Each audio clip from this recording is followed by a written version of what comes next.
كانوا قليلا من الليل ما يهجعون وبالأسحار هم يستغفرون. Bismillahirrahmanirrahim. Assalamualaikum warahmatullahi wabarakatuh. Alhamdulillah hamdan katsiran thayyiban mubarakan fih mubarakan alaih kama yuhibbu rabbuna wa yarda. Wa usalli wa usallim ala nabiyyina al-karim Muhammadin wa ala alihi wa ashabihi wa man tabi'ahum bi ihsanin ila yaumiddin. Saudara-saudaraku kaum muslimin dan kaum muslimat rahimani wa rahimakumullah, kita lanjutkan kembali pembacaan kitab kita Aqidatis Salaf Ashabil Hadith. Pada pertemuan yang lalu Al-Imam As-Sabuni rahimahullah menyebutkan tentang satu poin di dalam kitab beliau ini, sikap orang-orang yang membenci pembawa hadis-hadis Rasulullah sallallahu alaihi wasallam yang mereka dilaqabi dengan laqab-laqab yang sebagian laqab tersebut terkadang juga terdengarkan disematkan kepada orang-orang yang mereka berusaha berjalan di atas sunnah Rasulullah sallallahu alaihi wasallam. Sebagaimana yang disebutkan oleh Al-Imam As-Sabuni di sini, wa alamatul jahmiyah tasmiyatuhum ahlus sunnah musyabbihah. Dari ciri-ciri kelompok Jahmiyah, ya, kelompok Jahmiyah adalah sebuah kelompok atau sebuah sekte yang mereka menafikan dari nama-nama Allah dan sifat-sifat Allah. Mereka hanya menetapkan wujud bagi Allah. Allah itu ada. Tapi Allah tidak punya nama, Allah tidak punya sifat. Kenapa? Kalau kita menetapkan nama dan sifat bagi Allah, maka Allah menyerupai makhluknya. Ini keyakinan mereka. Di atas keyakinan inilah mereka membangun barometer kebenaran. Nah, ketika ahlus sunnah wal jamaah, mereka menetapkan nama-nama dan sifat-sifat apa yang Allah sifati di dalam Al-Quran dan apa yang disifati oleh Rasulullah dalam hadisnya, maka mereka menamakan ahlus sunnah musyabbihah. Ya, apa itu musyabbihah? Menyerupai Allah dengan makhluknya. Jadi seperti yang sudah sering kita sampaikan, ini bukan hal yang baru. Ya, bukan hal yang baru, dan ini sudah disematkan kepada imam-imam terdahulu. Ya. Wa alamatur Rafidah. Siapa itu Rafidah? Rafidah adalah orang-orang yang mereka mengkafirkan hampir seluruh sahabat Rasulullah sallallahu alaihi wasallam. Hanya segelintir dari sahabat Rasulullah yang mereka tidak kafirkan. Di antaranya adalah Salman Al-Farisi. Kenapa mereka tidak mengkafirkan Salman Al-Farisi? Karena Salman Al-Farisi itu berasal dari negeri mereka.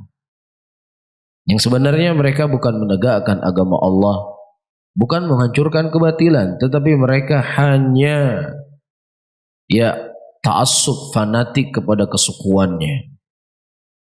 Ini sebenarnya yang ada pada Syiah, tidak ada lebih dari itu. Ya, para hadirin dan hadirat, ya, nama lain daripada Syiah perlu kita ketahui, namanya Rafidah. Apa artinya Rafidah? Rafidah artinya adalah menentang. Pada waktu itu mereka mendatangi Zainal Abidin. Dan Zainal Abidin salah satu dari imam 12 yang diimamkan oleh Syiah. Ya wailah, beliau adalah alim dari ulama ahli sunnah, dari cucunya Ali bin Abi Thalib radhiyallahu ta'ala anhu arda. Pada waktu itu mereka menuntut Zainal Abidin untuk berlepas diri dari Abu Bakar dan Umar. Ya, dan menganggap Abu Bakar dan Umar itu sebagai tauhid. Dan tentunya ini ditolak oleh Zainal Abidin. Karena mereka sangat memuliakan Abu Bakar dan sangat memuliakan Umar bin Khattab. Dan itulah jalannya kakek mereka. Itu jalannya Ali bin Abi Thalib radhiyallahu taala anhu wa arda. Bahkan Ali bin Abi Thalib pernah berkhutbah. Dalam khutbahnya beliau berkata, "Man yufaddiluni ala Abi Bakar wa Umar." Barang siapa yang seseorang lebih memuliakan saya dibandingkan Abu Bakar dan dibandingkan Umar, maka saya akan cambuk dia sebagai cambuk para pendusta. Hanya sekedar mengatakan Ali lebih mulia dari Abu Bakar, Ali lebih mulia dari Umar, ini dihukumi oleh Ali sebagai pendusta. Nah, bagaimana lagi kalau seandainya Ali radhiyallahu taala anhu mendengar orang-orang yang mengaku cinta kepadanya mengkafirkan Abu Bakar, mengkafirkan Umar bin Khattab, mengkafirkan Utsman bin Affan, apa kira-kira yang akan diucapkan oleh Ali bin Abi Thalib? Ya, nah setelah mereka menuntut kepada Zainal Abidin untuk berlepas diri dari Abu Bakar dan Umar, Zainal Abidin berlepas diri, dia enggan. Kemudian mereka pergi. Apa kata Zainal Abidin? Rafuduni, rafuduni, rafuduni. Mereka telah menentang kepadaku, menentangku. Dengan itulah mereka dilakapi dengan nama apa? Rafidah. Apa keyakinan mereka? Mengkafirkan seluruh sahabat Rasulullah, kecuali hanya segelintir orang saja. Satu hal yang menarik, ya mungkin sudah, walaupun ini sudah sering kita sampaikan. Di antara perayaan-perayaan orang Syiah adalah hari Asyura. Apa itu? Hari Karbala, peringatan kematian ya cucu Rasulullah sallallahu alaihi wasallam Ali bin Abi Thalib radhiyallahu Husain radhiyallahu taala anhu. Yang sebagian kisah-kisah yang disebarkan oleh Syiah adalah kisah-kisah yang palsu. Kisah-kisah yang palsu. Namun wafatnya Husain radhiyallahu taala anhu syahid di jalan Allah itu benar adanya. Nah, yang jadi pertanyaan kita, wahai Syiah, Hasan radhiyallahu taala anhu juga wafat dalam keadaan syahid, beliau diracuni. Dan orang yang lebih mulia dari Hasan dan Husain radhiyallahu taala anhuma, Ali bin Abi Thalib, mana yang lebih mulia? Ahlus Sunnah meyakini la syak bahwasanya Ali lebih mulia dari siapa? Lebih mulia dari Hasan dan Husain. Kan begitu. Ini keyakinan kita Ahlus Sunnah. Iya. Nah, orang Syiah juga secara lafaz yang terucap dari lisan mereka, Ali itu lebih mulia dari Hasan dan Husain. Nah, Ali radhiyallahu taala anhu juga syahid, beliau terbunuh. Bahkan Ali dibunuh ketika ya hendak menyolati salat subuh, hendak berangkat ke masjid. Di situ beliau dibunuh radhiyallahu taala anhu. Nah, kita tanyakan kepada Syiah, kenapa kalian hanya memperingati hari wafatnya Husain dan kalian tidak memperingati hari wafatnya Ali? Kenapa? Padahal Ali lebih mulia dari Husain radhiyallahu taala anhu. Jawabannya, karena Husain beliau memiliki istri yang istrinya berasal dari negeri mereka. Jadi ini sebab mereka memuliakan Husain. Karena apa? Karena Husain menikah dengan orang yang dari negeri mereka, dengan wanita orang dari negeri mereka. Ini sebabnya. Nah, kalau mereka mencintai Ali, dusta. Kalau orang Syiah mencintai Ali bin Abi Thalib, mereka tidak mencintai Ali. Siapa yang mengatakan humur rijal walaysu birrijal? Siapa yang mengucapkan ini? Ali bin radhiyallahu taala anhu. Mereka seakan-akan adalah pembelaku dan sebenarnya mereka bukan pembelaku, kata Ali bin Abi Thalib. Iya, mereka telah menyakiti hati Ali bin Abi Thalib radhiyallahu taala anhu. Tidak ada satu sejarah pun yang menunjukkan, yang bisa dibuktikan dengan ilmiah dan sanad orang-orang Syiah memuliakan Ahlul Baitnya Rasulullah. Namun sudah menjadi hal yang berjalan di kalangan Ahlul Batil, Ahlul Ahwa. Mereka selalu akan mengambil satu prinsip dari prinsip Ahlus Sunnah yang kemudian mereka ingin mengalubui masyarakat dan mereka memahami itu dengan pemahaman mereka sendiri. Siapa saja Ahlul Batil, Syiah mengambil satu prinsip mencintai Ahlul Bait. Apakah mereka mencintai Ahlul Bait? Yang lainnya lagi, hubus salihin, mencintai orang saleh. Ya, ini mencintai orang saleh prinsip agama. Disebutkan hadis-hadis, disebutkan ayat-ayat. Allah mencintai orang soleh, Rasulullah mencintai orang soleh. Betul, benar. Mencintai orang soleh. Prinsip dari prinsip agama. Tetapi maksud mereka mencintai orang soleh, mendatangi kuburannya, meminta di kuburnya, memohon kepada kuburnya. Ini maksudnya cinta kepada orang soleh. Mafhum ya? Jadi hanya sekedar jadikan sebagai tameng. Dan ini bukan hal yang baru, ayyuhal hadirun. Allah Subhanahu wa taala telah menyebutkan hal ini dalam Al-Qur'an. Ayat yang sering kita sampaikan. Ya, makana Ibrahimu Yahudiyya wala Nasraniyya walakin kana hanifan muslima. Tidaklah Ibrahim itu seorang Yahudi dan bukan pula seorang Nasrani, tetapi dia seorang muslim yang lurus agamanya. Allah Subhanahu wa taala membantah ayat ini, pengakuan orang Yahudi, pengakuan orang Nasrani, kamunya berjalan di atas agama Ibrahim. Nasrani juga berkata, kamunya pengikut Nabi Ibrahim.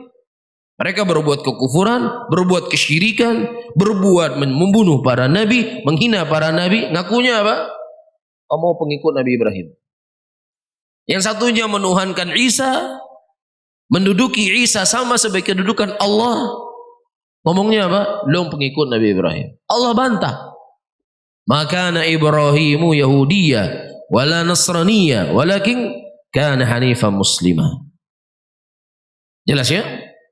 Nah, orang-orang Ar-Rafidhah ini mereka menamakan Ahlus Sunnah itu sebagai nasibah. Apa itu nasibah? Nasibah adalah kelompok yang mereka mengkafirkan Ali bin Abi Thalib dan membenci Ahlul Baitnya Rasulullah sallallahu alaihi wasallam. Siapa yang membenci Ahlul Bait? Ketika Ahlus Sunnah membantah orang-orang Syiah, ya, jangan kalian mengkafirkan sahabat Rasulullah, muliakan sahabat Nabi. Rasulullah mengatakan, la tasubbu ashabi, jangan kalian mencela sahabatku. Apa kesimpulannya orang Syiah? Nasibah itu. Ya, nasibah apa itu? Nasibah orang yang membenci Ahlul Bait. Orang yang membenci Ali bin Abi Thalib. Siapa yang membenci Ali? Jadi menurut mereka, ketika kita tidak mencela sahabat Nabi, memuliakan sahabat Nabi, berarti membenci Ali. Begitu. Terjadi enggak hari ini? Terjadi. Ketika kita jelaskan, muliakan orang soleh dengan cara seperti ini, muliakan orang soleh dengan ini, jangan kamu begini kepada orang soleh, jangan kamu mendatangi kuburnya, jangan kamu minta kepada kuburnya. Awak bencinya ulama. Ini kan kesimpulan yang sangat kerdil, kesimpulan yang sangat curang. Dan ya, saya ulangi kembali, itu sudah disematkan oleh ahlul batil kepada ahlus sunnah di zaman dahulu. Jelas ya? Taib. Kemudian juga disebutkan di sini oleh Al-Imam As-Sabuni rahimahullah, kullu dzalika asabiyyah wa la yulhiku ahlus sunnah illa ismun wahidun wa huwa ashabul hadis. Dan ini semua adalah asabiyyah, fanatisme. Iya. Wala yulhik, tidak pantas ahlus sunnah kecuali memiliki satu nama saja, yaitu ashabul hadis. Kemudian juga disebutkan oleh Imam Sabuni, ana ra'aitu ahlal bidah fi hadhil asma allati laqabu biha ahlus sunnah salaku ma'ahum maslakal musyrikin ma'a Rasulillah sallallahu alaihi wasallam fa innahum qatassamu al-qawla fi fasamma ba'dhum sahira wa ba'dhum kahina wa ba'dhum sya'ira wa ba'dhum majnuna wa ba'dhum maftuna wa ba'dhum muftariya mukhtaliqa kadzdzaba wa kana an-nabi sallallahu alaihi wasallam min tilkal ma'aib ba'idan bari'an wa la yakun illa Rasulullah mustafa nabiyyan. Kata Imam As-Sabuni rahimahullah, aku melihat ahlul bidah di dalam melakopi ahlus sunnah dengan lakop-lakop yang jelek tersebut, mereka berjalan seperti jalannya orang musyrikin kepada Rasulullah sallallahu alaihi wasallam. Di mana orang-orang musyrikin mereka menamakan Rasulullah sebagai tukang sihir, mereka menamakan Rasulullah sebagai dukun, mereka menamakan Rasulullah sebagai penyair, mereka menyebuti Rasulullah sebagai orang gila, mereka mengatakan Nabi itu orang yang terfitnah, mereka mengatakan Nabi itu pembuat agama baru, pendusta. Itu disematkan oleh orang musyrikin kepada Rasulullah sallallahu alaihi wasallam. Kenapa? Ketika Rasulullah mulai mengusik keberadaan mereka di Mekah. Itu yang menjadi masalah. Iya. Nah, sebelum Rasulullah SAW mendakwahkan tauhid, sebelum Rasulullah mengkritik perbuatan-perbuatan orang-orang musyrikin, Rasulullah hanya menyampaikan konten-konten yang bentuknya akhlak, jujur, tidak suka berbohong, ya, jangan mencuri, jangan berdusta. Tidak ada yang melawan Rasul. Iya, tidak ada yang mengusir Rasulullah, tidak dilakopi dengan lakop-lakop yang jelek. Tetapi ketika Nabi menjelaskan tentang akidah, ya, mereka meyakini, ini pembahasan yang sudah sering kita bahas, kita ulang-ulang terus. Ya, orang-orang musyrikin dulu meyakini apa? Mereka menggantungkan keberuntungan dan kebinasaan dengan suara burung. Jadi kalau suara burung gagak, nyona tanda-tanda hanagat. Tapi kalau nggak ada suara burung gagak, nyona tanda-tanda. Keyakinan seperti ini ada nggak di tengah-tengah muslimin? Ada banyak. Ya, habis maghrib, anjuk bloh takfira. Nah, kan, betul. Nggak boleh jual beli garam, ya, betul. Udah masak kambing di rumah, kambing udah 1 ekor, tinggal tiram dengan ali tiram, anjuk bloh, anaruh. Bisa nggak bagus, bisa kualat. Ya, habis maghrib nggak boleh sapu rumah, kan begitu. Nggak boleh sapu rumah habis maghrib. Tidak boleh beli jarum. Ini merupakan keyakinan kesyirikan, tatayur. Nah, ketika kita berusaha untuk menyampaikan hal yang seperti ini, seperti apa yang disampaikan oleh Nabi SAW kepada musyrikin, bahwasanya hari waktu itu tidak bisa memberikan mudarat, makanya Rasulullah menikah di bulan Syawal. Apa kesimpulannya? Kesimpulannya tidak bijak dalam berdakwah, tidak memperhatikan konten-konten lokal, tidak memuliakan kearifan lokal. Mas, bukan di Aceh enggak mas ya, Bang Adun. Rasulullah adalah orang yang paling pintar di dalam bergaul dan bermasyarakat. Setuju? Setuju enggak? Rasulullah orang yang paling pintar bergaul dan bermasyarakat dan menjaga etika bermasyarakat. Beliau lebih paham dibandingkan kita, di mana bumi kita pijak, disitulah langit kita junjung. Rasulullah lebih pintar dari kita, nggak perlu kita ajarkan beliau.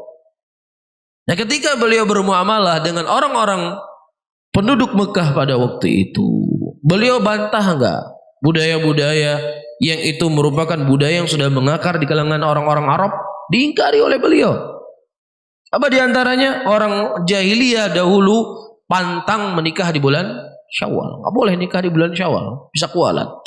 Beliau menikah di bulan Syawal. Apakah berani antum mengatakan Rasulullah nggak pintar dalam berdakwah? Rasulullah tidak memandang kearifan lokal. Berani antum ngomong gitu? Berani nggak kira-kira? Rasulullah nggak ngerti kaidah di mana bumi kita pijak, disitulah langit kita junjung. Ya, nah kalau Rasulullah dulu hidup di zaman kita ini, kita ajarkan sedikit beliau, mungkin beliau nggak diusir dari kota Mekah. La haula wala quwata illa billah. Ya, ini yang terjadi. Ya, Rasulullah SAW mengatakan la tiara. Nggak ada yang namanya tiara, itu nggak ada. Tiara itu apa? Mereka menggantungkan keberuntungan, kejelekan dengan suara burung. Nggak ada kata Rasulullah itu semuanya, nggak ada. Diingkari oleh Nabi dengan perbuatan beliau dan juga dengan apa? Dengan qaul beliau. Nah, orang-orang jahiliyah di zaman dahulu kebiasaan mereka menggunakan tali-tali ya. Mereka gantung di hewan-hewan mereka supaya untuk menjaga hewan mereka. Dan juga orang-orang memakai tali-tali sebagai jimat. Ada nggak sekarang di sini di masyarakat Islam? Banyak. Nggak perlu kita cari jauh-jauh. Anak bayi yang baru lahir itu, walau alam saya nggak tahu kalau sekarang ya. Saya ingat sekali dulu di kampung kita diikat tali di perutnya. Ada? Ingat nggak bahwa ikat tali atau jangan-jangan sebagai pengikat tali nih? Jimat untuk apa? Nyobek kenengin bayi, nyobek. Ada itu semuanya. Nah, kalau hal-hal yang sudah mengakar di tengah muslimin, kita coba berdiri tegakkan, nyo anjir lagi nyo, ya cukup dibacakan doa, dibacakan Quran supaya anak itu bisa terjaga. Ngapain pakai tali-tali seperti ini? Apa kesimpulannya? Gak punya fikih dalam berdakwah, masya Allah. Ya, gak memperhatikan konten-konten lokal, gak arif dalam berdakwah. Emang repot, sulit kalau kita ingin menegur apa yang sudah menjadi kebiasaan orang. Tapi kalau kita katakan, ya kita sholat juga 5 waktu ya, kira-kira ada yang marah nggak? Ada yang marah nggak kira-kira? Siapa bilang nggak marah tuh pergi. Saya tadi sekali kebetulan terlambat di masjid sudah sholat itu, masya Allah, duduk di situ dia, duduk sambil ngopi sambil merokok. Di sini sudah sholat, dia tinggal jalan berapa menit saja ke sini.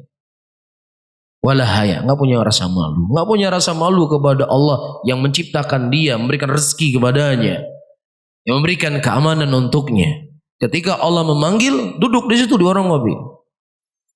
Antum datang sana ingatkan, hai Tengku, pulau makan semayang. Marah nggak dia? Hah? Marah nggak kira-kira? Nah kalau kita mikir orang marah, orang nggak suka, apa yang mau kita sampaikan? Nggak ada yang bisa kita sampaikan, diam sudah kita. Ya, makanya kita nggak ada urusan sama orang. Urusan kita fasda bima tu'mar. Urusan kita jalankan apa yang Allah perintahkan kepadamu. Itu tugas kita. Ya tentunya bukan dengan cara-cara yang jelek, cara yang baik, cara yang bijak, cara yang bagus, dengan cara yang sopan, kan begitu. Ada urusan orang terima, orang tidak terima, nggak ada urusan. La yadurruka man dhalla idza tadaitum. Tidak ada yang memberikan mudarat kepadamu. Ya, orang yang mereka tersesat setelah engkau memberikan kepada mereka petunjuk, gak memberikan mudarat buat kita. Kita hanya menyampaikan. Dan ini konsekuensi yang harus dijalani dan disabari. Mafhum ya? Baik. Nah kemudian, ayo ikhwah rahimani rahimakumullah, tidaklah Nabi kita SAW dari hal-hal yang dituduhkan kepada beliau kecuali beliau adalah manusia pilihan Allah. Nabinya Allah Subhanahu wa ta'ala. Undur kaifa darabu lakal amthal. Lihatlah ya Muhammad, bagaimana mereka membuat permisalan-permisalan kepadamu. Iya, fadhallu fala yastati'una sabila. Mereka tersesatkan dan mereka tidak mampu untuk mencapai apa yang mereka inginkan. Ada kemampuan mereka, sekuat apapun tenaga. Ayol hadirun wal hadir, antum kepikir enggak? Orang-orang Mekah sudah mengakar budaya dan kebiasaan di tempat mereka ratusan tahun. Ratusan tahun. Iya, bagaimana tidak? Ka'bah punya kami menjaga Ka'bah. Orang yang sudah merasa dirinya itu punya jasa dalam agama, punya jasa dalam menjaga hal-hal yang itu bagian penting, datang orang yang lebih muda darinya yang baru mengatakan ini salah, ini keliru, ini nggak benar. Berat nggak kira-kira? Berat. Terlebih tipikalnya orang Arab. Orang antum yang sering pergi ke Arab tahu sendiri bagaimana tipikal orang Arab. Sebagian ilmu rahimahullah ya. Kita naik taksi nih, udah sepakat sekian. Macet di jalan, oh nggak bisa, nambah 10 real lagi nih. Nambah 10 real. Kita nggak ada urusan jalanan macet, nggak ada urusan sama kita. Tambah macet, tambah biaya. Ya. Panas tambah AC sedikit tambah biaya lagi. Capek. Ya. Nah, ini orang sudah Islam. Ya, saya nggak bilang semua ya. Sebagian akan kita dapatkan orang Arab modelnya seperti ini, sakit uler. Ya, pegang AC-nya sedikit kita setel, udah marah-marah. Biasa. Ini sudah Islam, hidup di zaman Islam. Antum bayangkan gimana di zaman jahiliyah dulu. Rasulullah mendakwahkan mereka, mengajak mereka kepada Islam yang itu menyelisih dari adat dan kebiasaan mereka. Antum nggak bisa bayangkan gimana jadinya. Nggak bisa antum bayangkan gimana jadinya. Antum ya, demikianlah hal-hal yang kita dapati dari orang-orang Arab. Ya, terlebih orang-orang ya orang Arab Mekahnya capek, sangat capek. ilaman rahimahullah, kecuali siapa yang dirahmati. Antum jangan pikir antum pergi ke Arab Saudi semua orang kayak Rasulullah di sana. Semua orang kayak Abu Bakar, seperti Umar, seperti Utsman, seperti Ali. Antum jangan berpikir demikian. Makanya saya sering menyampaikan di pengajian, Arab Saudi, kita nggak Arab Saudi ya, orang Arab ataukah Arab Saudi, ya itu bukan standar kebenaran. Kebenaran kita tetap Al-Quran dan Sunnah. Siapa yang mencocoki Al-Quran dan Sunnah, walaupun orang Afrika, walaupun orang Cina, dia berada di kebenaran. Makanya kita tidaklah memuliakan Arab Saudi kecuali dengan Mekah dan Madinah dan apa yang ditegakkan daripada syariat di sana. Jadi jangan terlalu berlebih-lebihan. Ya, wala tafrit wala ifrat. Faham? Jangan berlebih-lebihan. Ya pokoknya apa saja yang datang dari Arab Saudi, pokoknya mantap semuanya. Nanti kita akan tersudutkan ketika Arab Saudi begini, ini di sini. Habis kita kan. Makanya kita bela Quran dan Sunnah. Ini yang kita bela. Quran dan Sunnah di atas fahmus salaf. Ya nanti antum akan terkecewakan bermuamalah dengan orang Arab, ternyata antum ditipu. Antum akan kecewa. Akhirnya kecewanya kepada Islam. Makanya saya katakan, person orang Arab Saudi nggak mewakili Islam. Tapi yang dikatakan Islam adalah Al-Quran, Sunnah Rasulullah di atas pemahaman para salaf. Ini standar kita, bukan orang Arab Saudi. Faham di sini? Mekah dan Madinah itu mulia karena itu kota suci. Dan sucinya kota tidak membuat orang yang tinggal itu jadi suci. Nah, itu harus pahami. Paham? Jangan antum pergi umroh, nyo kota suci yo, pudu HP no, pudu tahina. Detik hilang, bukan menit. Detik. Ini makanya salah saya katakan, wala tafrid wala ifrat. Ya sucinya sebuah kota tidak membuat orang itu menjadi suci. Paham ya? Jelas? Jadi kita bermanhaj dengan manhaj al-wasitiyah, tengah-tengah. Ya, ini hal yang orang yang sering pergi ke sana akan paham. Hitungan detik hilang dompet. Detik. Ini wudu ya. Ini ada tempat wudu, duduk wudu, di situ ada tembok sedikit, kita nunduk. Taruh tas di sini. Kan menit enggak itu? Nunduk cuci tangan, kemudian sampai berapa menit itu? Nah, sampai 1 menit kan? Lihat ke atas, enggak ada hidah. Itu bukan satu kasus, banyak kasus. Makanya saya katakan, sucinya sebuah tempat tidak membuat orang itu suci. Sucinya seseorang itu dikarenakan amalan yang dia lakukan. Ya, sucinya seseorang dengan keyakinan yang dia yakini. Itu harus paham. Antum akan kecewa kalau antum menggantungkan sesuatu kepada orang, antum pasti akan kecewa. Makanya jangan kita menggantungkan sesuatu itu dari orang, jangan. Ya, bahkan ya itu seperti saya katakan tadi, jangan tuh pikir di Madinah seperti Imam Malik semuanya. Ada di Madinah supir orang Arab nggak ngerti saul, nggak ngerti wudu. Ini wudu gimana habis ini? Nggak ngerti wudu dia. Paham sini ya? Jelas? Walaupun dari semua negara-negara yang ada, maka negara yang paling dekat dengan kebaikan dan dengan sunnah apa? Arab Saudi. Tapi kalau mengkultuskan, mensucikan, bukan Mekah Madinah ya, keseluruhan Arab Saudi, apa yang ada di Arab Saudi. Makanya saya bilang jangan terlalu lebay. Wala tafrit wala ifrat. Wala tafrit wala ifrat. Kita di tengah-tengah saja. Ya, bisa saja orang Indonesia jauh lebih baik daripada orang Arab. Akhlaknya, perangainya, etikanya bisa jadi lebih baik, jauh lebih baik. Ya, ini standar kita. Mafhum ya ikhwah? Antum jangan fahami saya sedang menjelaskan Arab Saudi ya. Saya sedang menjelaskan untuk jangan berlebih-lebihan. Jangan lebay. Ya. Kesucian itu pada Al-Quran dan Sunnah. Itu kebenaran mutlak. Ya, itu kebenaran mutlak. Di situ kebenaran mutlak kita. Al-Quran dan Sunnah. Datang dari mana saja, dari Afrika kah, dari Cina kah, dari Eropa kah. Ketika dia membawa Al-Quran dan Sunnah, maka dia berada di atas kebenaran. Mafhum? Baik.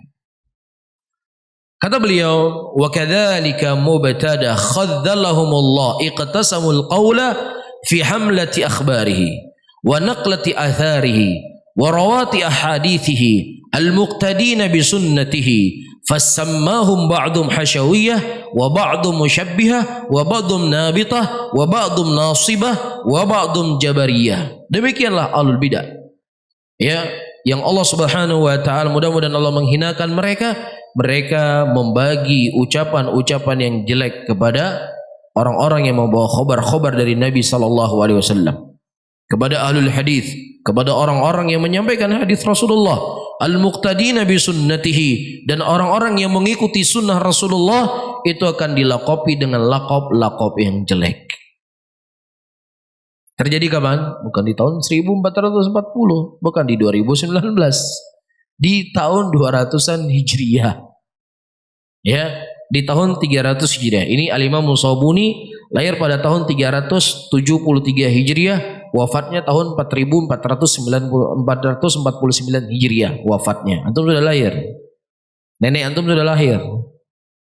Buyutnya antum sudah lahir? Belum.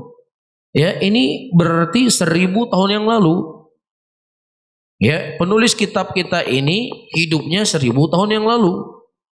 Dia sudah membicarakan hal yang seperti ini. Mafhum ya? Baik. Kemudian wa ashabul hadithi isamah min hadhil ma'aib al-bariyah an-naqiyah zakiyah taqiyah wa laysu illa ahli sunnati al-mudhiyah was-siratu murdiyah was-subulus sawiyah wal hujajul balighah al-qawiyah qad wafaqahumullahu jalla jalaluhu litiba'i kitabih wa wahyi wa khitabihi wal iqtida' bi rasulih sallallahu alaihi wasallam fi akhbarih allati amara fi ummatahu bil ma'ruf min al qaul wal amal wa zajarahum fiha anil munkar minha. Namun ayo ikhwan, sedikit ya perlu antum ketahui apa yang saya sebutkan tadi, jangan antum sampai salah faham ya. Di Masjid Nabawi dan di Masjid Haram Mekah ya, mereka punya peraturan yang sangat super ketat. Ya, seperti saya isyaratkan tadi, kita nggak berbicara Masjid Nabawi, kita nggak berbicara Masjid Mekah, kita nggak bicara kota suci. Ya, adapun di Masjid Nabawi, alhamdulillah sampai hari ini dijaga oleh Allah. Di Masjid Haram Mekah, alhamdulillah sampai hari ini dijaga oleh Allah. Mereka punya peraturan yang sangat ketat untuk menjadi seorang imam dan menjadi seorang pengajar di Masjid Nabawi. Antum bawa seperti ini, jangankan di masjid, di jalan itu ditangkap polisi. Ini gua kamera seperti ini. Tapi kalau HP nggak ada masalah. Kamera bukan di masjid, ini ceritanya. Di jalanan pasang kamera, ada yang berdiri ceramah. Ya, itu kalau tidak ada tasrih, tidak ada izin nggak boleh. Apalagi dalam masjid. Mereka melarang keras. Kenapa? Karena Masjid Nabawi, Masjid Haram Mekah itu menjadi kiblat muslimin. Dalam arti kata, ketika ada seseorang berbicara di Masjid Nabawi, di videoin seperti ini, orang-orang akan berpikir ini mewakili Masjid Nabawi. Ini akan memberikan kerusakan lah kalau orang bicaranya baik. Kalau orang bicaranya nggak baik, ya ini perwakilan dari Masjid Nabawi. Nyo udah Masjid Nabawi, tonyo kamu buka mulut, nyo ceramah aja. Kan tersebar kan? Ada orang berkumpul rame-rame, disebarkan Saudi Arabia buat maulid Nabi. Akhirnya apa? Heboh seluruh dunia, sudah mulai buat maulid di sana. Makanya mereka punya syarat yang ketat. Ustadz Firanda, hafizahullah, boleh cerita sama saya. Ya, setelah beliau pulang ke Indonesia, di sana kan dulu ada 2 pengajar di Masjid Nabawi, orang Indonesia. Jadi bukan hanya orang Indonesia, semua negara punya kursi di sana. Orang Afrika punya kursi, orang Eropa punya kursi. Muhim setiap negara punya kursi untuk memberikan pengajian di Masjid Nabawi. Iya. Nah, waktu itu beliau menyarankan ke bagian pengajian di Masjid Nabawi memberikan izin kepada adik kelasnya, diberikan tazkiyah oleh beliau. Tidak diterima sampai hari ini. Sampai hari ini nggak ada yang mengajar orang Indonesia di kursi di Masjid Nabawi. Ya, jadi nggak bisa asal-asal rekom. Kita yang rekom nggak bisa. Jadi dipilih langsung oleh negara. Ya, dosen-dosen yang mengajar di Jamiah Islamiyah, dia yang memilih, kemudian diangkat ke kerajaan, diterima atau tidak. Baru boleh mengisi di Masjid Nabawi. Orang paling hebat pun di Indonesia, yang jadwalnya ya mungkin 5 tahun lagi baru ada jadwal kalau diundang. Ya, yang pengikutnya ada ratusan ribu pendengar ceramahnya, pergi ke Masjid Nabawi, duduk di kursi ceramah dia. Alhamdulillah, salatu wassalam, itu balang diangkat sama polisi. Nggak boleh. Karena mereka punya syarat. Jangankan untuk pengajian, mushaf. Antum punya ini mushaf kita orang cetakan Indonesia. Nyobahna mushaf Aceh di Masjid Nabawi. Antum taruh wakaf di Masjid Nabawi. Itu mereka punya tim razia mushaf Quran yang bukan cetakan mereka. Karena mereka punya standar yang sangat ketat. Ya itu dikumpulin semua mushaf disimpan sebuah tempat. Siapa yang datang diwakafkan bawa pulang ke negeri kita masing-masing. Jadi antum jangan beli mushaf di sana, kemudian antum wakaf di masjid, kecuali antum sudah pastikan ada cetakan Malik Fahad. Itu cetakan resminya mereka. Kalau enggak diambil, bukan dibuang ya, dikumpulin. Siapa yang datang dikasih, dibawa pulang ke Indonesia. Kalau mereka punya standar khusus di dalam cetakan Al-Quran, cetakan mereka sendiri. Ya, bahkan imam pun itu syaratnya harus orang Arab. Karena orang selain dari orang Arab ada huruf-huruf yang terkadang mereka nggak fasih dalam melafadzkannya. Ya, kalau kita dengar itu sudah benar sekali. Tapi orang yang punya standar yang ketat dalam tajwid, ada orang-orang selain orang Arab itu tidak fasih dalam mengucapkannya. Terkhusus huruf dot. Rasulullah mengatakan apa? Saya orang yang paling fasih dalam mengucapkan huruf dot. Menunjukkan ada sulit orang mengucapkan huruf seperti ini. Ya, jadi siapa yang datang bisa memberikan rekomendasi jadi imam Masjid Nabawi? Nggak bisa. Syekh Ayub, antum tahu Syekh Ayub? Syekh Ayub ini qori internasional, di mana-mana kaset beliau tersebar. Syekh Ayub. Beliau ini berasal dari Barmawi. Pernah menjadi imam Masjid Nabawi, bukan imam tetap, imam di musim bulan Ramadan. Kemudian beliau di stop, tidak boleh lagi jadi imam karena mereka punya standar yang sangat super ketat untuk menjadi imam di situ. Ya, saya pernah jadi imam Masjid Nabawi, tapi imam masbuk. Nah, itu boleh. Ya, sudah selesai sholat di masjid, kita masbuk jadi imam, kita Allahu Akbar ya, boleh, nggak ada masalah. Paham di sini ya? Jelas. Jadi kalau jadi imam di depan pegang mic seperti ini, wah ini super ketat. Sampai-sampai Syekh Ayub diwawancarai dalam sebuah acara televisi, ya Syekh, apa cita-cita engkau sebelum engkau meninggal? Kata beliau, saya bercita-cita sebelum saya meninggal mudah-mudahan saya bisa mengimami kembali di Masjid Nabawi. Ini Syekh Ayub, ulama di negeri Arab Saudi. Ya, dosen ilmu tafsir di Jamiah Islamiyah Madinah, dosen. Dia diberhentikan jadi imam. Karena mereka punya standar yang super ketat dalam masalah penafatan huruf. Ya, dihentikan beliau setelah beliau berceramah di televisi waktu itu, diberikan kesempatan kembali. Tapi bukan imam rawatib ya. Diberikan kesempatan untuk menjadi imam. Setelahnya beliau meninggal rahimahullah. Kebetulan ketika beliau meninggal, saya ada di sana waktu itu. Beliau dikuburkan selesai sholat zuhur. Jadi cita-cita beliau untuk kembali jadi imam Masjid Nabawi, Allah kabulkan. Intinya apa? Intinya Masjid Nabawi itu memang super ketat. Sangat ketat. Apa saja ketat. Yang mengisi pengajian. Yang mengisi pengajian adalah orang-orang lulusan mereka. Ya, dan ini wajar, mereka punya standar kan, masing-masing kita punya standar kan. Nah, Arab Saudi, mereka siapa saja yang menjadi perwakilan mereka sebagai dai yang mereka utus di seluruh dunia itu harus lulusan dari lulusan mereka. Wajar kan, standar kan. Mereka punya standar yang sangat ketat dalam masalah keagamaan. Makanya tidak ada di Masjid Nabawi siapa saja bisa berceramah sana, nggak bisa. Atau ada orang-orang pergi khurut 3 hari, 4 hari, 4 bulan di Masjid Nabawi, nggak boleh. Terlarang. Di seluruh Arab Saudi nggak boleh, terlarang. Makanya di sana mereka dalam khutbah Jumat mereka pakai teks. Yang teks itu dikeluarkan oleh pemerintah yang sama seragam seluruh Arab Saudi. Karena itu urusan pemerintah. Mimbar Jumat ini urusan pemerintah, bukan urusan kita. Ya, makanya di Arab Saudi selesai permasalahan itu terjadi di hari Jumat. Kalau kita hari Jumat hari ngumpul untuk demo kan gitu. Manas-manasi masyarakat ketika berkumpul ya di hari Jumat di Indonesia. Kalau di sana suasana panas jadi dingin di hari Jumat karena teks yang dibaca oleh khotib Jumat itu dikeluarkan oleh pemerintah. Dikeluarkan oleh kerajaan. Apa isinya? Ya untuk ya namanya pasti akan mendamaikan. Bisa difahami ya? Nah, wallahu alam. Saya baca sedikit lagi kita akhiri pengajian kita. Qala al-Imam As-Sabuni rahimahullah.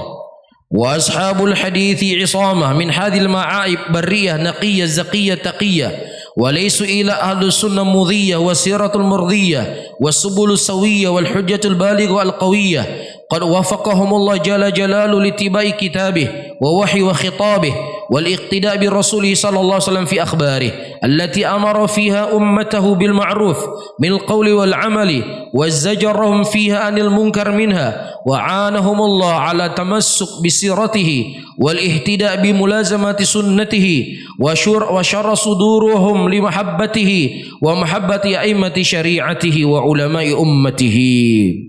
Ashabul hadis adalah orang-orang yang terjaga dari tuduhan-tuduhan tersebut dan mereka berlepas diri dari itu semuanya.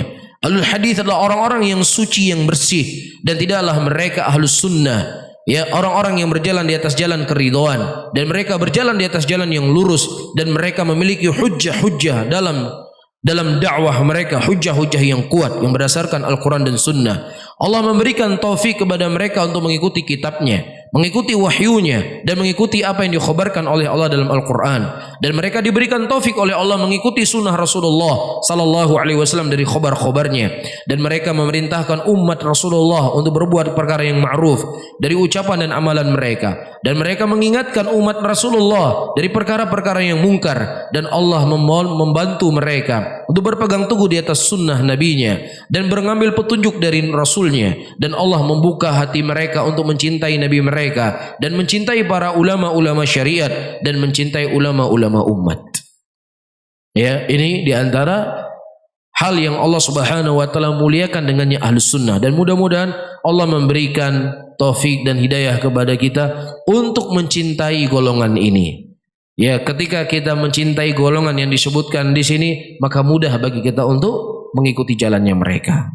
Naam, wa man ahabba qauman fa minhum yaumal qiyamah bi hukmi qauli Rasulillah sallallahu alaihi wasallam al mar'u ma'a man ahab.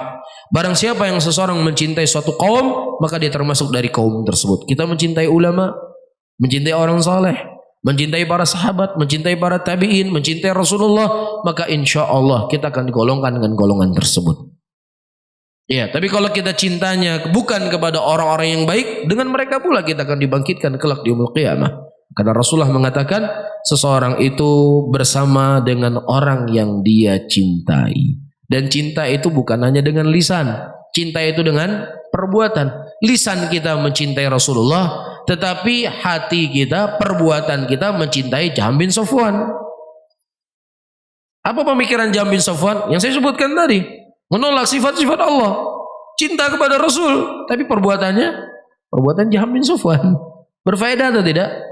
Tidak berfaedah. Jadi kita mencintai Rasul secara lisan kita, secara hati kita, dan secara perbuatan kita. Kita berdoa dan memohon kepada Allah agar Allah Subhanahu wa taala memberikan taufik dan hidayahnya kepada kita untuk mencintai Nabi Muhammad sallallahu alaihi wasallam. Mungkin ini yang bisa saya sampaikan, mudah-mudahan bermanfaat bagi saya sendiri. Mungkin ada waktu 5 menit.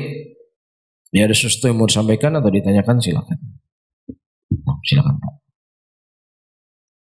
Ya. Baik. Arab Saudi, jazakallahu khairan, pertanyaan yang sangat baik. Arab Saudi secara aturan negara mereka bermadzhab Hambali. Ya, mereka secara aturan negara mereka bermadzhab Hambali. Ya, maka di sana wanita-wanita itu tidak boleh pergi ke kuburan. Karena dalam madzhab Hambali wanita itu dilarang untuk menziarahi kubur. Ya, Rasulullah sallallahu alaihi wasallam mengatakan, "Kuntu nahaitukum an ziyaratul kubur fazuruha al-an." Dulu aku melarang kalian untuk menziarahi kubur, maka datangilah kubur. Ini khusus bagi kaum laki-laki, tidak masuk dalamnya perempuan. Perempuan masih berlaku hukumnya terlarang. Ya, apa yang menjadi dalil? Hadis yang lainnya, Rasulullah mengatakan, "La'anallah zairatil kubur." Allah melaknat wanita-wanita yang mendatangi kuburan. Ini yang menjadi pijakan dalam mazhab Hambali, tidak bolehnya wanita menziarahi kuburan. Adapun dalam mazhab Syafi'iyah, dan ini pendapat yang lebih kuat kepada dalil dari Al-Quran dan Sunnah, ya, hadis yang datang dari Rasulullah, la'anallah zairatil kubur, ini hadis yang lemah, tidak sahih. Tetapi hadis yang sahih, la'anallah zawaratil kubur, Allah melaknat wanita-wanita yang sering-sering pergi ke kuburan. Ya, adapun hukum asal wanita pergi ke kuburan dibolehkan. Dari antara dalilnya waktu itu Aisyah radhiyallahu taala anha tidak mendapatkan Rasulullah di tempat tidurnya. Kemudian Aisyah mencari dan mendapatkan Rasulullah sedang berada di Baqi. Nah, kalau seandainya wanita tidak boleh mendatangi kubur, Aisyah tidak akan mendatangi Rasulullah. Kalaupun beliau tidak tahu akan ditegur oleh Nabi, tapi Nabi tidak menegurnya. Begitu juga ketika saudaranya Aisyah wafat pada waktu itu, ya, beliau mendatangi kuburan pada waktu itu. Ini menunjukkan apa? Pendapat bolehnya wanita mendatangi kuburan asal tidak sering-sering. Ya, ini sesuai dengan dalil yang datang dari hadis-hadis yang datang dari Rasulullah sallallahu alaihi wasallam. Cuman itu sudah menjadi madhabnya mereka. Dan itu sudah menjadi peraturan negara. Kalau kita langgar bisa kena hukuman. Ya, ada perempuan datang ke Baqi ya, diusir kita, nggak boleh. Hai, saya usir lu. Nah, hadis lagi nyo. Mas, ini sudah jadi madhab negara. Kita nggak bisa melawan. Paham di sini ya? Nah, begitu juga di sana dalam madhab Hambali, wanita seseorang ketika melakukan akad nikah harus ada saksi. 2 orang saksi. Kalau tidak ada saksi tidak sah nikahnya. Ini madhab Hambali dan mereka jalankan dalam negaraan mereka. Paham di sini? Walaupun dari sisi ulamanya dari kalangan muhaqqiqin, walaupun kebanyakan mereka dalam madhab Hambali, ya, tetapi mereka punya thariqah mana yang cocok dengan dalil itu yang diambil. Makanya Syekh Muhammad bin Shalih Al-Utsaimin rahimahullah ketika beliau membahas tentang masalah wali, masalah persaksian, beliau mengatakan dalam mazhab Hambali, persaksian itu merupakan rukun pernikahan. Namun dari sisi dalil, ya, merayakan walimahan itu lebih ablak, lebih kuat dibandingkan hanya 2 orang saksi. Ketika ada walimahan, orang kan paham semua, oh dia sudah menikah. Jadi paham ya? Jadi secara hukum negara di Arab Saudi mazhabnya apa? Hambali. Mafhum? Ya, jadi ini ingin kita sampaikan, kita tidak anti madhab. Siapa yang anti madhab? Kalau dia mengatakan Arab Saudi madhabnya Wahabi, keliru mas. Mereka madhabnya Hambali. Kitab-kitab yang banyak di kurikulum yang diajarkan di sekolah-sekolah, di pesantren-pesantren, itu mereka membangun asas usulnya di atas madhab Hambali. Jelas ya? Baik. Ada yang lain? Kalau tidak ada, saya akhiri pengajian di subuh kali ini. Allahumma salli ala Muhammadin wa ala alihi wa ashabihi wa man tabi'ahum bi ihsanin ila yaumiddin. Wassalamualaikum warahmatullahi wabarakatuh.